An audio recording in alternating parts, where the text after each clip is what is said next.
I'm Stephanie Wilson, and you're listening to Freedom Over Fascism. I think that if we were really covering politics in a way that framed the stakes appropriately, you wouldn't even talk to someone like Marjorie Taylor Greene or Matt Gaetz, these people who are proven liars and, are they're concerned about kind of themselves first and foremost, and, policy or how that's affecting their constituents kind of comes second, if at all. Hi, friends. I've been thinking a lot about the news. There's TV news, cable news, mainstream print media, and independent journalists. I'm not going to go into the right-wing rage machine, but I do want to talk about the mainstream media and its coverage of American politics. The question is, what is the media's responsibility to truth, to democracy, to fairness, to accuracy? As we've been discussing since this pod has started, MAGA's goals and tactics are different than a normal political party. Its goals are to wage war on democracy, wage war on Americans, and to generally destroy the system. That's what January 6th was all about, and that's what all the extreme and harmful laws MAGA-captured states are passing. But the media seems incapable of understanding that the MAGA GOP is not a normal political party the way we understand it in America. So they cover national politics as business as usual, chewing on poll after poll, opining on which GOP presidential primary candidate has a chance to beat Trump, treating Trump as a normal presidential candidate. They treat each party as generally different sides of the same coin. But we know they're not. We know that if Trump is elected, he plans to defeat democracy as well. We know that other MAGA Republicans are different flavors of fascists, but fascists nonetheless. The two sides are not, in fact, the same. The parties are asymmetrical, with the Democrats concerned with governing and making people's lives better, and the Republicans concerned with blowing up the system. The fights over the debt ceiling and the government shutdown and the Speaker of the House have shown us that. So, what is the correct role of journalism? Jay Rosen, who's a journalism professor at NYU, says, and I'm completely with him on this, that the job of journalism is to report the truth instead of presenting both sides of an issue.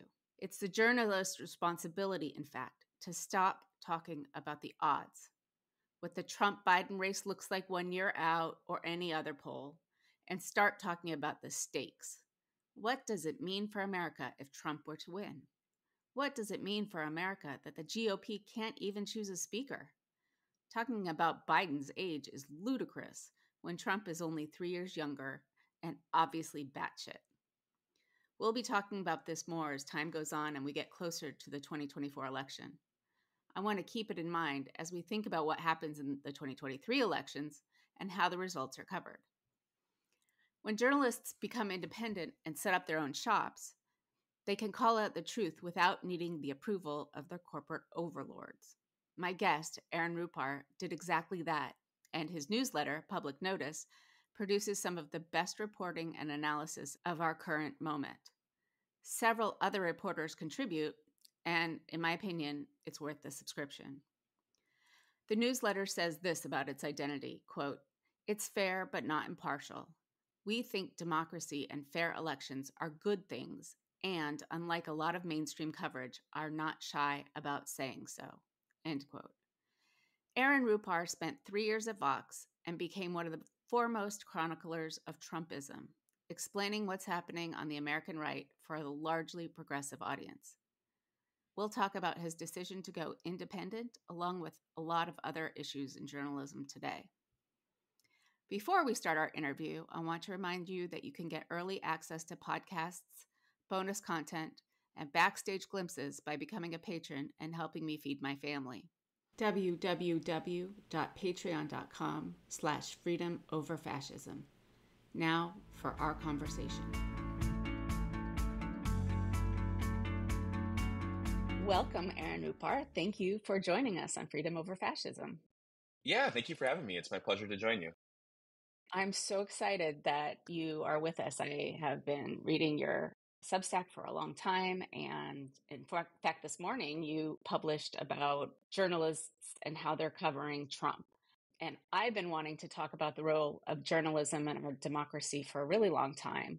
So this is really timely. In the mainstream media, you see a lot of, polling and a horse race and how is Biden doing relative to Trump, and knowing what we know about 2022 and what the polls said, and knowing what we know about the stakes, it seems a little bit, from my perspective, as a historian, B, an activist, odd that journalists are really making so much of a horse race of this, as if Republicans and Democrats right now are symmetrical.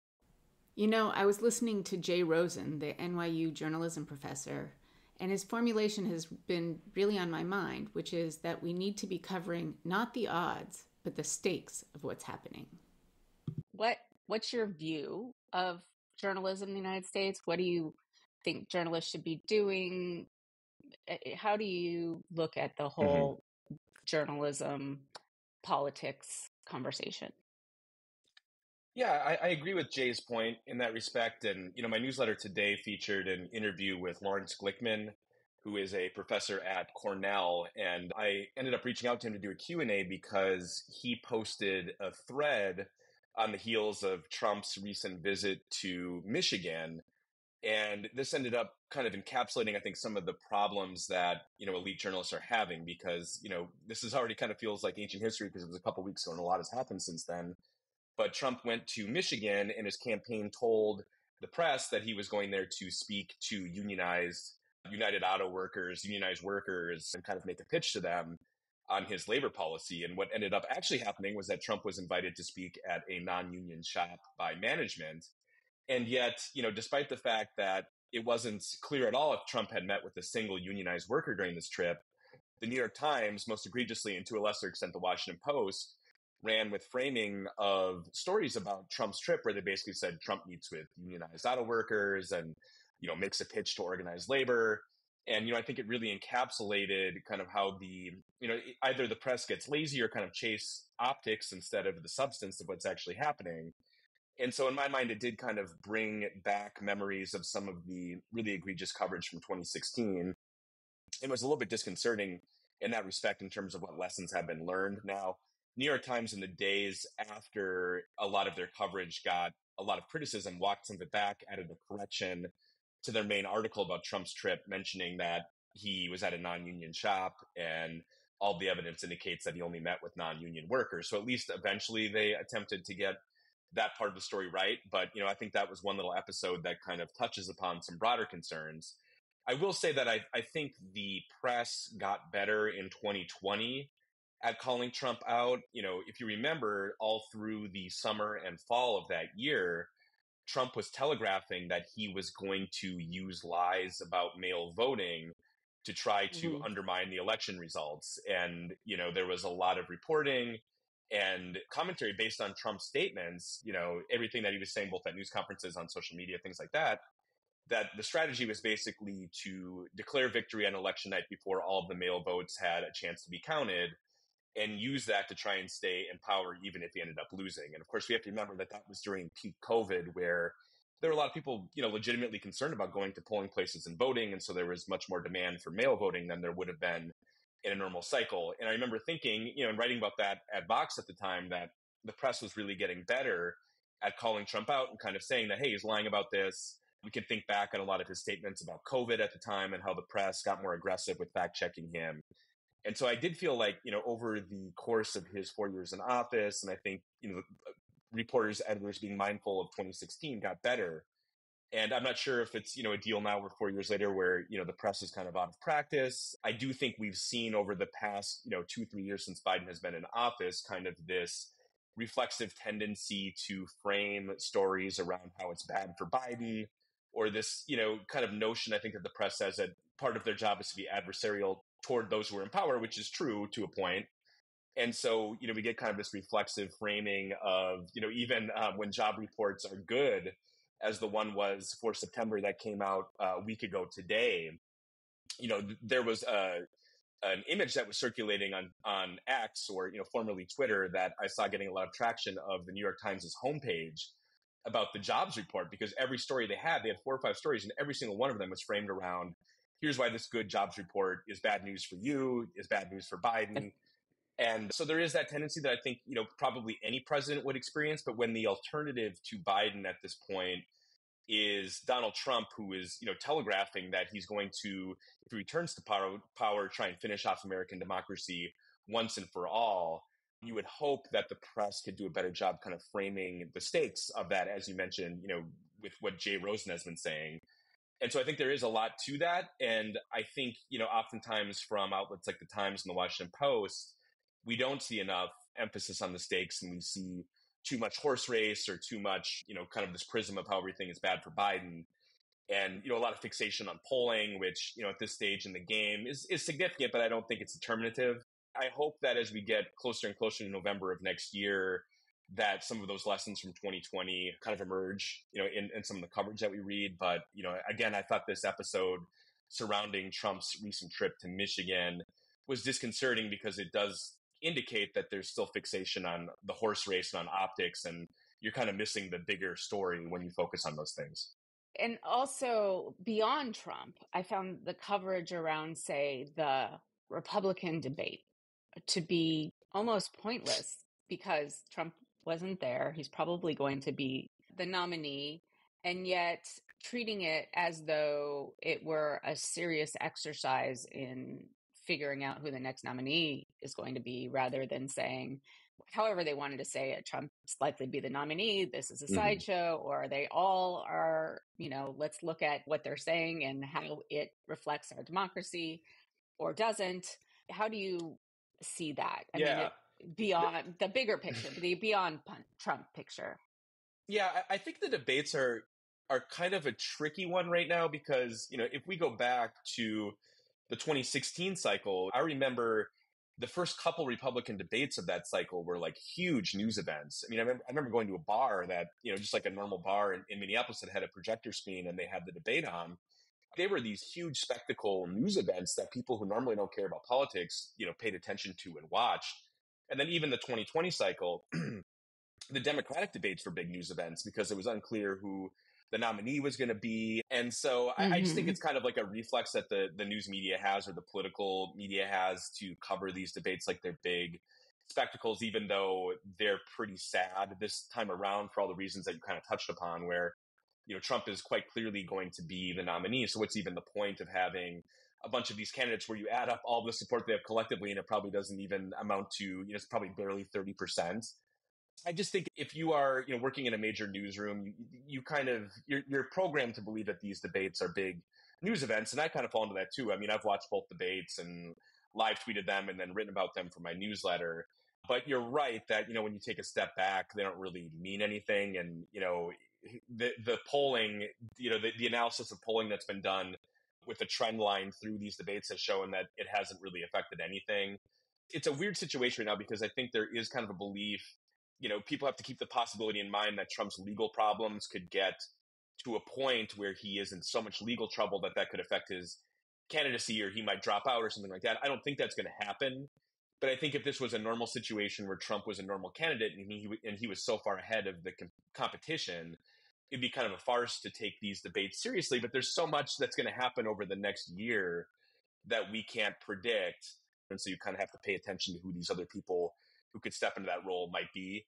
But you're right. I think one thing that the debates do make clear that I think is significant is the extent to which policy has kind of become very secondary for Republicans. Now, of course, they're talking about very draconian abortion bans. They're talking about very draconian immigration policies. And so we shouldn't dismiss that, or we shouldn't downplay the extent to which the Republican candidates do have a policy agenda and that it is quite harmful.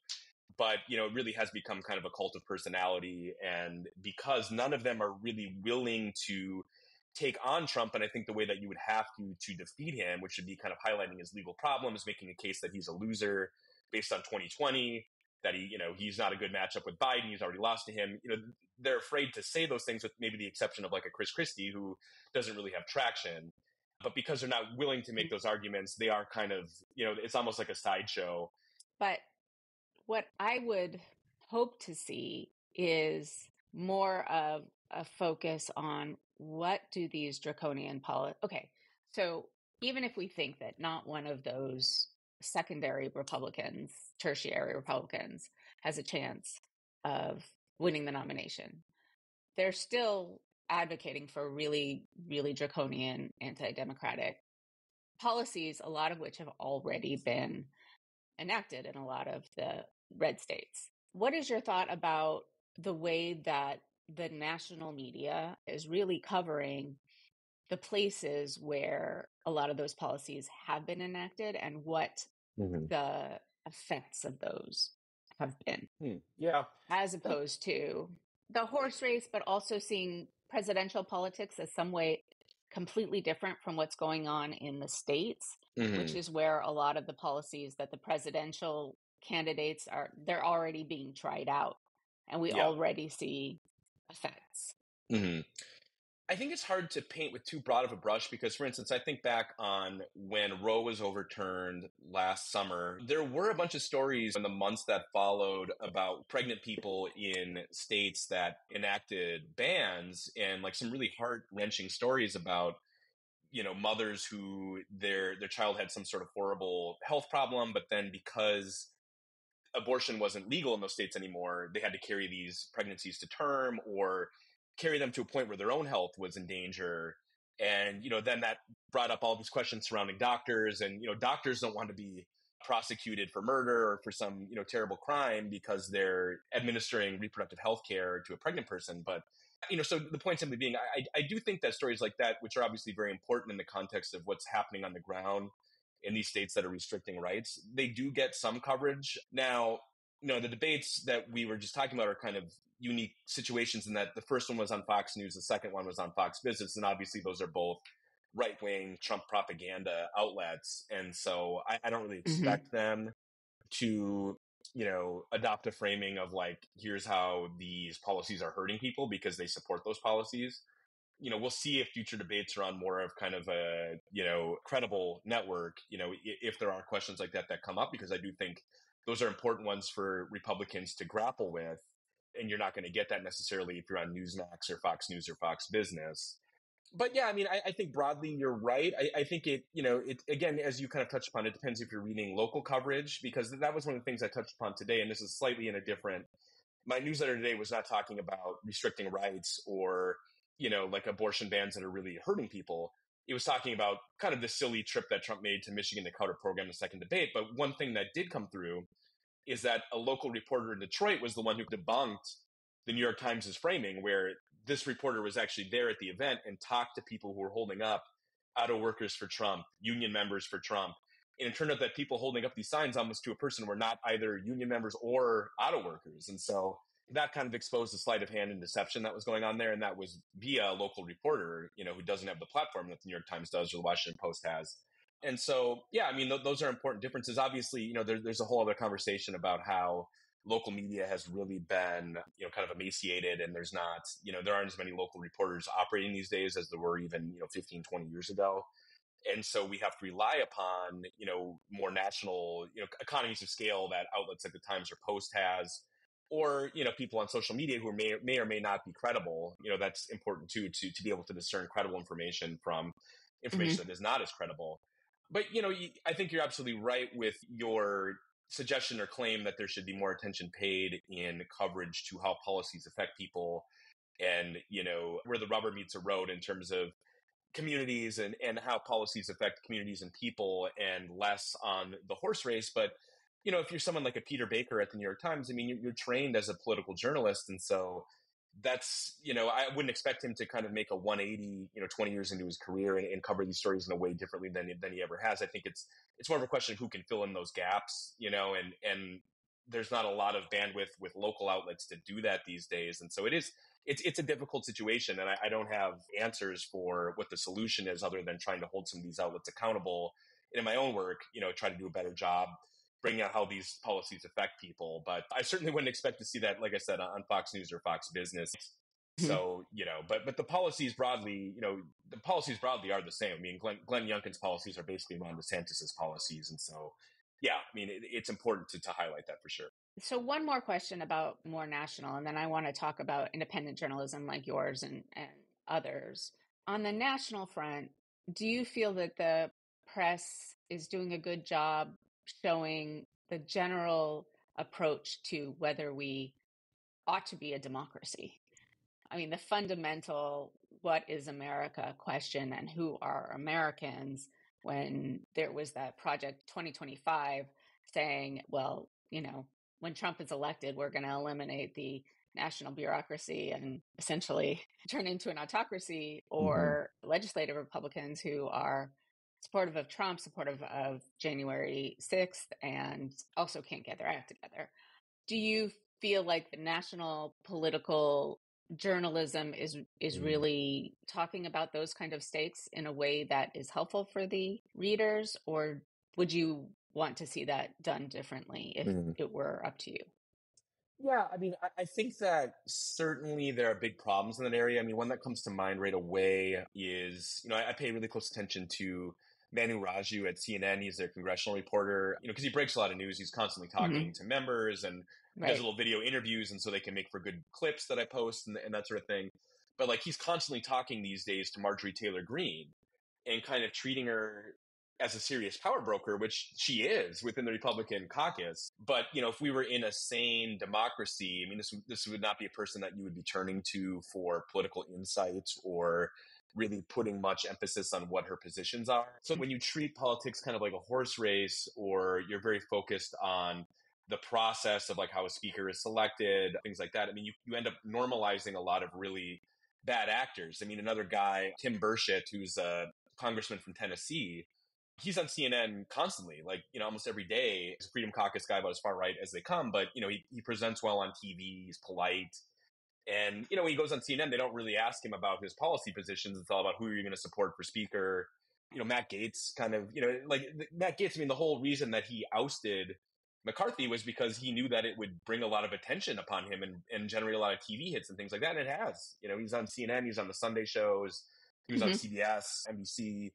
So yeah, I mean, I think that if we were really covering politics in a way that framed the stakes appropriately, you wouldn't even talk to someone like Marjorie Taylor Greene or Matt Gaetz, these people who are proven liars and, are they're concerned about kind of themselves first and foremost, and, policy or how that's affecting their constituents kind of comes second, if at all. I mean, and I think that's a problem that we see with the Republican Party very broadly these days, is that there's really been a disconnect between there's no accountability. Like, a person like Matt Gaetz is in such a safely red district that there's almost nothing that he could do or say that would endanger his seat. And so that basic mechanism of democratic accountability, the sense that if you're not pursuing policies or doing things in Washington that are benefiting your constituents or helping them, that they're going to throw you out of office, like that seems to be kind of broken down in a lot of these very red seats. One of the exceptions being like a Lauren Boebert, who, won by, I think it came down to like 100, 200 votes last time. Like, she's very much at risk of losing her seat. But, someone like a Matt Gaetz or Marjorie Taylor Greene, or a lot of these members of Congress, Freedom Caucus people who are from Southern districts, like they don't have to worry about that. And, the only thing they really have to be worried about is the possibility that they'd be primaried. But if they were primaried, it'd be by someone who's even further right than them, because that's kind of how Republican primaries operate these days. So, yeah, I mean, it is frustrating. We're living through, as you and I talk, I mean, right now, all of the drama in Congress, at least, surrounds who the next speaker is going to be. And so it gets treated as kind of this horse race story where, these Republicans go on TV, or they talk to TV reporters, or, New York Times reporters, Washington Post reporters, and all the questions are kind of about, almost like it's some sort of, like popularity contest. Who are you supporting for speaker? Why are you supporting them? That sort of thing. And the fact that these are pretty reprehensible politicians who embrace a lot of very harmful policies gets kind of pushed in the background and not even really mentioned. And so, I think that's unfortunate, but, that's kind of the press that we're working with these days. And I understand why they do it, because, it does matter who the speaker is to a point. And, how that process unfolds is interesting, and, people want to know what's going on. But, if we were really, as you kind of frame this whole discussion, we've come back to this a couple of times now, but this emphasis on the stakes instead of the horse race, I do think that would be a better way to conduct journalism from the standpoint of encouraging a healthy civic society. And that's not a consideration that's first and foremost. And so for a lot of the reporters who are actually talking to these people every day, it sort of falls to people like me and you, or, other outlets that are doing things that are a little more non-traditional. to talk about that part, maybe the most important aspects of the stories in a way that the mainstream press misses. I think you're right. So I would love to hear more about the way that you're doing it. I follow you on X, Twitter. In fact, I followed all of your live tweets, so I didn't actually have to watch the debates, but I follow Public Notice. I also follow Judd Legum's Public Information, as many independent journalists as I can. Can you tell me a little bit more about what made you decide to start Public Notice and how that's going as an independent journalistic endeavor? Sure. Well, yeah, and this is kind of interesting because it touches upon some of the stuff that we've talked about. But, so I was at Vox previously, and my beat there was basically covering the Trump White House. I started there in late 2018. I was already covering Trump for Think Progress, and so that kind of brought me onto the radar of Vox, got me a job there. And I really enjoyed that. But then after the 2020 election, there was a ton of turnover there. Ezra Klein left, who was one of the founders. Matt Iglesias left. The two editors who were most directly involved in hiring me left. So there was massive turnover, and they brought in new people who, I think were very well intentioned. But I remember one of the things that really, so that happened. Then January 6th happened, shortly thereafter. And so I was still covering Trump because he was still president. He was obviously, on his way out, but I remember after January 6th, there was an edict from the editors there to no longer basically directly quote Trump in stories or to post video, which I understand because the idea was that, he's using his words in these press appearances to incite violence, basically. And so we have to be really mindful of not playing into that. People who are reading me are not Trump supporters. They want to know what's going on. They're not, Right. if I'm quoting him, they're not, going to go storm the Capitol. I mean, that's just not my audience. But, it kind of put this weird constraint on my coverage where, I kind of worked around it, but I couldn't use video clips, which was kind of, something that I have done for years and years. But it just became clear, with kind of new management there that I was going to be more comfortable doing my own thing. I had a large audience on social media, which made it possible for me to go independent. There's a lot of really talented journalists doing great work who just don't have the scale of an audience that I have. And so, if on social media you have 20,000 followers and they love your work, it's still not really, the economies of scale just doesn't really make sense to start your own publication because you're not going to have enough subscribers for it to financially make sense. But when, you have many hundreds of thousands of followers, it's kind of a different calculation. So, at first when I went independent in the fall of 2021, I was writing every single newsletter. I was doing 4 a week. I was doing kind of blog style coverage, which was really an extension of what I was already doing at Vox. Really focused on the Republican Party, but, kind of covering American politics more broadly. And then in May of last year, my son was born. And so, having 2 little kids at home, I sort of transitioned more to a publisher role where, I'm still writing a newsletter or 2 newsletters a week, but I also have a group of contributors who do fantastic work, who I edit and publish. And so it took me a while, but I've kind of now found kind of a nice work-life balance with it, or at least a better one, where when I was writing 4 of them a week, part of the problem was that I was so immersed in writing that it almost became hard to track news. And, it's been a really good career move for me. It's been 2 years now. I just did 2 years last week. And it's going beyond my wildest dreams. And I think I'm up near about 70,000 total subscribers. And so, I've tapped into a good audience, kind of building off what I already had on social media. And I had, kind of a sense for what stories were going to resonate with my audience, like the type of coverage we had to do. For instance, this past Monday, I knew that I had to have something on the attack on Israel and kind of the conflict in Gaza. And so I was able to get one of the contributors, Noah Berlatsky, who I work with, doing a piece kind of on the American reactions to it. And so, that's part of what I do, is not just making sure that the newsletter is good, but making sure that we are covering topics that are of interest to readers and making sure we have a story mix that, it's a very small group that I work with, so we can't cover everything. It's not like the New York Times or the Washington Post, but I want to make sure that we have some coverage of the big stories so that, people who rely upon the newsletter as part of their news mix are informed about the big stories that are going on. Well, I want to commend you. The people who are contributing really are fantastic. I've seen some of the best coverage of certain issues on your newsletter than I've seen anywhere. And so you've done a great job getting a group together that is doing that. What do you see as the future in a much larger sense of independent journalism? How is that going to work? Is a new force to be understood and reckoned with in the public sphere? Good question. I mean, I think we've kind of hit peak newsletter, it feels like, where, it was like everybody was leaving their jobs to start a newsletter, 18 months ago. And it seems like that's kind of cooled off a little bit. I think we're really in a time of like major flux right now, with Twitter basically dying or, being ruined. That really kind of makes it, it feels like people are sort of trying to figure out what's next, myself included. But, these are decisions that we're having to grapple with that, 2 years ago, no one was thinking about, like, oh, I need to get off Twitter. If you were, it was because like you were addicted to it, or, it wasn't because of policies on the platform necessarily. And so that really hurts independent journalism, because Twitter was kind of as close as we had to sort of like a public square. One of the first episodes that happened when I got on Twitter was the killing of bin Laden. And I don't know if you remember that, but there was a man who was in, I believe it was Abbottabad in Pakistan, where bin Laden was hiding out. And there was a person who could speak English who was in the town who posted photos of the raid, essentially, like a helicopter and smoke. And that was one of the, that eyewitness account kind of circulated globally very quickly as news trickled out that this raid had occurred. That was like one of the first days that I was on Twitter. And so right away it was like, wow, this is a really powerful tool for that sort of citizen journalism, eyewitness accounts in places that there aren't necessarily reporters on the ground. Even before then, of course, there was the Arab Spring, protests in the Middle East that people had documented on Twitter. And, that's kind of like it's sort of a through line from that to people doing newsletters and kind of doing their own thing, tapping into audiences directly without kind of the middle person of a publication needing to have a job, be hired to write. You could write directly to an audience. And that's not going to go away. But I think the decline of Twitter has kind of made that more difficult for now.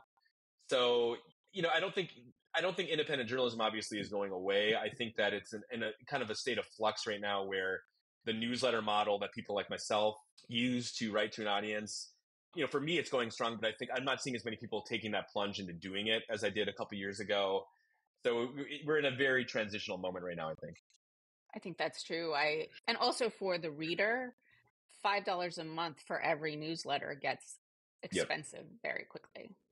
And I've had to go through and try to realign how many I pay, for sheer economic reasons. And I think you're right about the Twitter situation and Thread situation. And frankly, internationally, Twitter is still the place where citizens go to tell their stories. And so I've seen this in the last week. My PhD is in Middle Eastern studies, and so I'm very, very closely focused on Israel and Palestine, and that's where the most interesting coverage is. Threads in the last week has gotten almost as bad as Twitter in terms of the amount of vitriol that I have seen. And I feel like on Twitter, I have the ability to really focus who I'm paying attention to much better than I do on Threads, because it's just not a way to do it. The international community hasn't made that leap yet. I was just going to say, like in the EU, you can't even be on Threads. So I get that a lot when I post on Twitter, like find me here on Threads. I'll get people who are in Europe saying, well, we can't even be on Threads. It's a tough time in the world, but you just have to be very careful about what you say, unless you're aiming for those sorts of antagonistic interactions, which I'm not. I'm mindful of the time. So I just want to ask you where you think your newsletter is going in the future. Well, I've really only processed it as far as like this coming presidential cycle. I try to cover Trump from the standpoint of the stakes and kind of what he represents and the threat of Trumpism. And so, that's been my beat really going back to 2016 at this point. Obviously I was devastated when he won the first time around in 2016. And I was an editor at the time at Think Progress. And so I was kind of looking forward to resuming more of those roles and kind of, my background is in philosophy. I have a master's degree in philosophy, and my undergrad studies were in poli-sci. So I've always felt kind of like well equipped to talk about Trumpism from the standpoint of authoritarianism and kind of threats to democracy, maybe more so than other political journalists are. So that's kind of, that's really as far as I can kind of foresee things. I mean, I was honestly just kind of reflecting last night that, like, if he does win again, which I think is it's unlikely, it's not like a 0% chance, but I think there's maybe like a 20 to 30% chance that he wins. It would honestly be kind of hard to keep doing this because, at a certain point, it's like, what are we talking about here? I mean, if he's reelected after everything that we've gone through, after, the exposure that this guy has gotten and, kind of exposed as being a con man and a fraud, and then he gets elected again. So, I'm going to obviously keep covering this campaign and, doing the type of work that I have been doing for the next 13 months. And then we'll kind of see from there. I mean, I feel very grateful and privileged to have the audience that I do and to be able to do the type of work that I do, which is obviously, it can be quite demanding and stressful. But, on the other hand, these are very historic times, and it's important to, cover them journalistically and to make sure that the stakes of what's going on is framed appropriately. But we'll see. For myself, being a progressive journalist who covers Trumpism primarily, I can really only plan out toward, the November 2024 at this point, and then kind of all bets are off, because hopefully people make the only sane choice and do not reelect this guy, which again, I don't think is going to happen. But I think there is a lot of frustration with Biden, which I think mostly is unfair, because, we have to remember that in January 2021, just how dire things were. And this notion that Biden is responsible for inflation, sure, some of his policies did contribute to inflation, but I think that pumping money into the economy, given where we were at in January 2021, was perhaps an optimal approach. I mean, the job market is very strong. Inflation hurts people, and we shouldn't hand wave that. But I think given where we were in January 2021 to where we are now, the economic stewardship has been solid, and he's done a good job protecting our democracy. So I'm going to keep running through the tape here until next election cycle, and then, we'll kind of see what the world looks like. Hopefully I'll be able to cover slightly happier things at that point.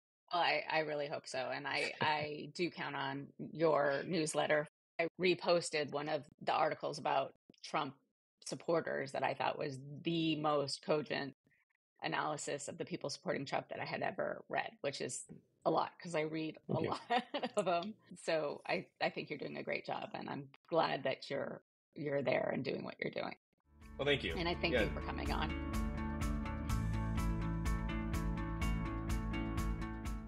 Thank you for listening to Freedom Over Fascism. Kudos to our editor, Benji Wilson. Please join our Patreon at patreon.com/freedomoverfascism. Subscribe wherever you listen to your podcasts, and please drop us a rating or review on Apple Podcasts.